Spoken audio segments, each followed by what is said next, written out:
करते हैं। बांग्लादेश की स्थिति किसी से छिपी नहीं है। हालातों के मद्देनजर और चौतरफा घिरते मोहम्मद यूनुस लगातार नए नए पैंतरे आजमाते हुए नजर आ रहे हैं। सेना के साथ मतभेद के कारण यूनुस के राजनीतिक भविष्य को लेकर असमंजस बरकरार है। सत्ता के करीब 9 महीने, सफलताओं के बजाय विफलताओं का भरता घड़ा बांग्लादेश के ताजा हालात तो इसी ओर इशारा कर रहे हैं। सरकारी कर्मचारियों से लेकर व्यापार जगत तक, सियासत से लेकर सेना तक, हर तरफ अंतरिम प्रशासन के मुखिया मोहम्मद यूनुस के खिलाफ बेचैनी, परेशानी और अविश्वसनीयता की खाई गहरी होती दिखाई दे रही है। लेकिन यूनुस हैं कि अपने एजेंडों से पीछे हटने के लिए तैयार नहीं हैं। बढ़ते दबाव के बीच अपने इस्तीफे का शगुफा छोड़कर उन लोगों का समर्थन हासिल करने की कोशिश कर रहे हैं जिनके इशारे पर उन पर काम करने का आरोप लग रहा है। बढ़ते दबाव के बावजूद यूनुस 30 जून तक चुनाव कराने की जिद पर अड़े हैं। हालांकि सेना और मुख्य विपक्षी दल बीएनपी दिसंबर तक चुनाव कराने की मांग कर रहे हैं। जब इस्तीफे की चाल से भी दबाव कम नहीं हुआ तो यूनुस खुली धमकी पर उतर आए। यूनुस का कहना है कि अगर उन पर चुनाव कराने या किसी दूसरे मुद्दे पर बेवजह दबाव बनाया गया तो वो जनता के साथ मिलकर जवाबी कार्रवाई करेंगे। इस बीच सरकारी कर्मचारियों के विरोध प्रदर्शन को कुचलने के लिए एक अध्यादेश जारी कर दिया गया है। इससे यूनुस के खिलाफ गुस्सा और भड़क उठा है। बढ़ते आक्रोश का रुख मोड़ने के लिए उन्होंने भारत विरोधी कार्ड भी खेलने की कोशिश की। उन्होंने मौजूदा उथल पुथल के लिए भारत समर्थित लोगों को जिम्मेदार बताया। वहीं मुख्य विपक्षी दल बीएनपी यूनुस के खिलाफ आर पार के मूड में दिखाई दे रही है। दिसंबर तक चुनाव कराए जाने की मांग को लेकर पिछले कई दिनों से विरोध प्रदर्शन कर रही बीएनपी यूनुस को झुकाने के लिए 28 मई को ढाका में बड़े पैमाने पर शक्ति प्रदर्शन करने जा रही है। बीएनपी ने इस रैली में करीब 15 लाख लोगों के भाग लेने की उम्मीद जताई है। उधर सत्ता से बेदखल कर दी गई पूर्व प्रधानमंत्री शेख हसीना ने भी यूनुस पर जोरदार हमला बोलते हुए उन्हें अमेरिका की कठपुतली बताया। हसीना ने तो यहाँ तक कह दिया कि यूनुस ने ये सत्ता आतंकियों की मिली भगत से हथियाई है। सेना की सक्रियता और बयानों से भी बड़े बदलाव का इशारा मिल रहा है। सेना प्रमुख यूनुस की नीतियों, खासतौर से म्यांमार से रखाइन प्रांत में प्रस्तावित कॉरिडोर को लेकर राष्ट्रीय सुरक्षा के लिए बड़ा खतरा बता रहे हैं। बांग्लादेश में चर्चा ऐसी भी है कि सेना जल्द चुनाव न कराने की स्थिति में आपातकाल जैसे दूसरे विकल्पों पर भी विचार कर सकती है। शायद यही वजह है कि बढ़ते जन आक्रोश को जानकार यूनुस का काउंटडाउन मान रहे हैं। शेख हसीना के सत्ता से बेदखल किए जाने से पहले भी कुछ ऐसे ही हालात थे। तो ऐसे में स्थिति आखिर किस ओर इशारा कर रही है? क्या आने वाले समय में एक बड़ा परिवर्तन यहां देखने को मिल सकता है या इसी तरह की कमोवेश स्थिति आगे भी आने वाले दिनों में देखने को मिल सकती है? आइए इसी पर चर्चा करते हैं। सुशील कुमार सिंघल हमारे साथ जुड़ रहे हैं जो कि फॉर्मर सीनियर डिप्लोमेट हैं। सर, बहुत स्वागत आपका। और उसी के साथ सबसे पहला सवाल मेरा यही है कि अभी जो मौजूदा स्थिति यूनुस के लिए देखने को मिल रही है, क्या स्थिति ऐसे ही रहने वाली है या आगे कुछ हम बड़ा देख सकते हैं, बड़ा उलटफेर हो सकता है? देखिए, ऐसा है कि मोहम्मद यूनुस जो है, जो चीफ एडवाइजर बोल रहे हैं इंटरिम गवर्नमेंट के, उनको उनकी अपनी लीगल पोजीशन बड़ी डावाडोल है क्योंकि जो कॉन्स्टिट्यूशन में है उसका कोई प्रोविजन नहीं है। दूसरा, इन्होंने कहा था कि भाई आते ही हम इलेक्शन कराएंगे और हम जो है बिल्कुल निष्पक्ष रहेंगे। और लेकिन जिस तरह से उन्होंने कार्रवाई की है, जिस तरह से उन्होंने जो कैदी थे, जो आतंकवादी थे, उनको सजा मिली हुई थी, उनको छोड़ दिया। जी। और जिस तरह से वो सपोर्ट ले रहे हैं उनका, जमायत इस्लामी हो या और दूसरे जो एक्सट्रीमिस्ट पार्टीज हैं, तो उससे जो है सब जो वहाँ की जो पॉलिटिकल पार्टीज हैं, बीएनपी है, आर्मी है, उन सब में जो है बड़ा जो है जो महसूस हो रहा था कि ये जो हो रहा है गलत हो रहा है। और अल्टीमेटली जब जो एक तो बीएनपी ने आंदोलन शुरू कर दिया कि इलेक्शन जल्दी हो। जी। दूसरा जो है, आर्मी चीफ ने जिस तरह से बात की, जिस तरह से अपने एड्रेस किया अपने ऑफिसर्स को, और उसमें एक उन्होंने चेतावनी, दो तरह की दो तीन बातें कही हैं। एक तो कहा है कि दिसंबर तक इलेक्शन हो जाने चाहिए। दूसरा, उन्होंने कहा है कि जो भी निर्णय लिए जा रहे हैं, महत्वपूर्ण निर्णय लिए जाने हैं, वो जो लोगों से इलेक्ट होकर गवर्नमेंट आई हो उसको लिए जाने चाहिए, ना कि इंटरिम गवर्नमेंट को जिसके पास में कोई अथॉरिटी नहीं है। तीसरी बात उन्होंने बहुत महत्वपूर्ण ये कही कि बहुत से निर्णय ये सरकार ले रही है, जिसका जो है सामरिक महत्व है, मगर आर्मी को उसमें कहीं भी उसको जानकारी नहीं मिल रही है। यूएन रिपोर्ट से उनको इंफॉर्मेशन मिल रही है।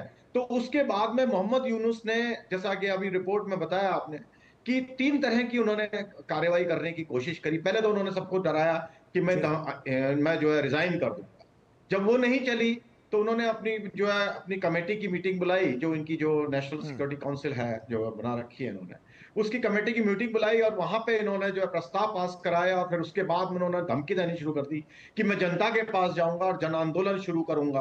अब बताइए, आप सरकार में हैं और आप जो कह रहे हैं कि जी मैं आंदोलन, किसके खिलाफ आप आंदोलन करेंगे? जब वो बात नहीं चली तो उसके बाद उन्होंने कल जो है इन्होंने नया शुरू किया आज, कि वो जो भारत और जैसे भारत जो है के आंतरिक मामलों में और भारत से मिले हुए लोग इसके आंतरिक मामलों में हस्तक्षेप करने की कोशिश कर रहे हैं। तो ये जो है जो क्लियरली शो कर रहा है कि नाउ अब जो ये महसूस कर रहे हैं कि उनके वक्त पूरा होता जा रहा है और जन आक्रोश बहुत हो गया है, क्योंकि इकोनॉमिक हालत बहुत खराब है, बिजनेस बंद है, जो तो लोगों को खाने पीने की चीजें नहीं मिल पा जी। रही हैं। तो ये एक बहुत बड़ी मुश्किल में आते जा रहे हैं और एक बड़े एक्सट्रीमिस्ट पोजीशन ले रहे हैं। तो मेरे ख्याल से इनको कुछ दिनों में ही कुछ ना कुछ करना पड़ेगा, और नहीं तो हालात और बिगड़ेंगे। जैसे कि पीएनपी ने कहा है कि हम जो है एक वो करने वाले हैं, कल परसों में आंदोलन शुरू करने वाले हैं। तो ये जो है बहुत मोहम्मद यूनुस बहुत ही मुश्किल में आ गए हैं। और जो अभी तक ये मनमानी चलाने की कोशिश कर रहे थे, जो अलग अलग देशों को शामिल करने की अपने उसमें कोशिश कर रहे थे, आई थिंक वो जनता उसको पसंद नहीं कर रही है। और ये जी। जो है उनके हालात अब बद से बदतर होने वाले हैं लग। ऐसे में सुशील जी, जो हम साफ तौर पर देख रहे हैं कि जो नीतियां बनाई गई थी, क्या ये नीतियां ही इनके खिलाफ अब काम करती हुई नजर आ रही हैं? क्योंकि जो विद्रोह की जो भाषा है वो साफ तौर पर नजर आ रही है। पहले भी हमने देखा कमोवेश यही स्थिति थी, आज जब हम देख रहे हैं तो इनके खिलाफ खुद वो सुर जो हैं वो और ज्यादा उभरते हुए नजर आ रहे हैं। क्या आप बड़ी वजह मानते हैं इनके पीछे? बिल्कुल, क्योंकि जो एस्टेब्लिश पॉलिसी है बांग्लादेश की, उनके कुछ ऑब्जेक्टिव हैं, क्योंकि हर एक की फॉरेन पॉलिसी जो है नेशनल ऑब्जेक्ट से लिए होती है, नेशनल इंटरेस्ट को फॉलो करने के लिए, उनको बढ़ाने के लिए होती है।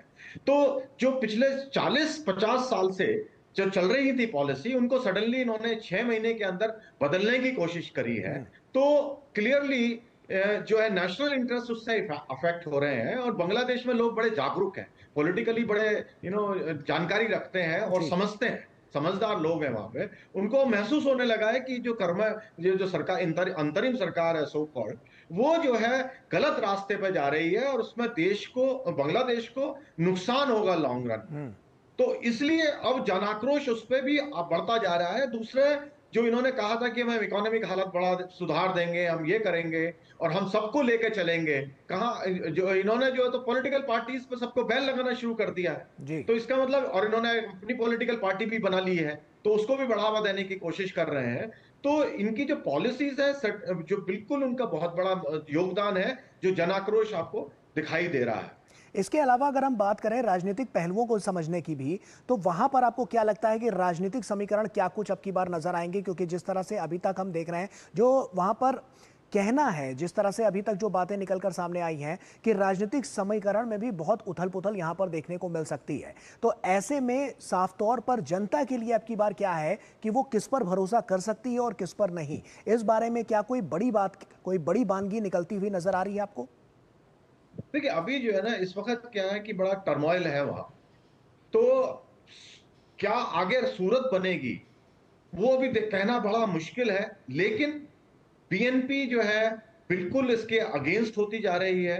और जो उग्रवादी ताकतें हैं, वो लग रहा है कि एक साथ इकट्ठा हो गई हैं मोहम्मद यूनुस के साथ में। और जहां तक अवामी लीग, जिसको इन्होंने बैन कर दिया है, मेरे ख्याल से वो बहुत बड़ा रोल प्ले करेगी, क्योंकि बहुत बड़ी पार्टी है वो और लोगों का समर्थन भी उसको बहुत है। ऐसा नहीं है कि बिल्कुल समर्थन उनका खत्म हो गया है, समर्थन है, क्योंकि इतने सालों से वो रही हैं, उन्होंने लोगों को बेनिफिट पहुंचाए हैं, देश को प्रगति के रास्ते पर लाई शेख हसीना, अवामी लीग पार्टी। तो एक उनका, तो मुझे अब क्या आगे हो सकता है कि बीएनपी और अवामी लीग दोनों एक साथ मिल जाएं और दोनों जो है इसके, क्योंकि बीएनपी भी जो है वो उग्रवादी ताकतों से परेशान है, वो भी नहीं चाहते कि यहाँ पे उग्रवाद को ज्यादा बढ़ावा मिले।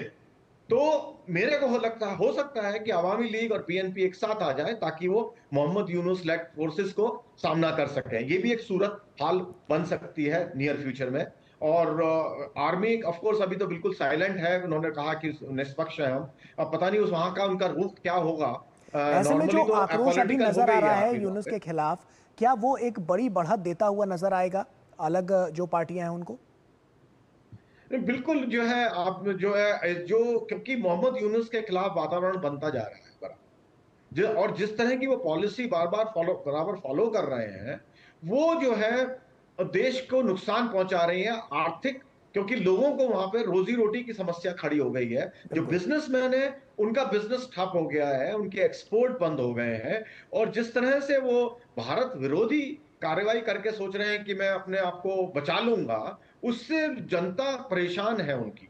क्योंकि उन भारत उनको आम जनता को मालूम है कि भारत हमेशा उनकी मदद करता आया है जी। और आगे करता भी रहेगा। इतना हमने बड़ा डेवलपमेंटल वहां प्रोग्राम शुरू किया था, जो कि पाकिस्तान जो बांग्लादेश का इंफ्रास्ट्रक्चर है उसको पूरा रद्दोबदल कर एकदम नई उस पर ले गए थे, उसको ले जा रहे थे दोनों बांग्लादेश और भारत मिलकर के। जी। उसको मोहम्मद यूनुस ने आके बिल्कुल उसको जो है एक तरीके से रोक दिया है। इस वक्त कोई डेवलपमेंटल काम नहीं हो रहा है, लोगों के रोजगार छिन गए हैं।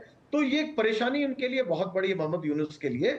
और अगर वो अपने आप को नहीं बदलेंगे तो मेरे ख्याल से उनको बहुत बड़ी समस्या खड़ी होगी। और उनका जो विरोध जो है वो मेरे ख्याल से बाकी जो पॉलिटिकल पार्टी सारा निश्चित मिलकर तौर के एक पर साथ विरोध इसीलिए हम करने देख लगे। रहे हैं कि लगातार चारों तरफ जो है वो हाहाकार मचा हुआ है इनकी कार्यशैली को लेकर, इनकी नीतियों को लेकर, और जो रणनीतियां इन्होंने बनाई है उसने इस देश को कितना पीछे धकेल दिया है।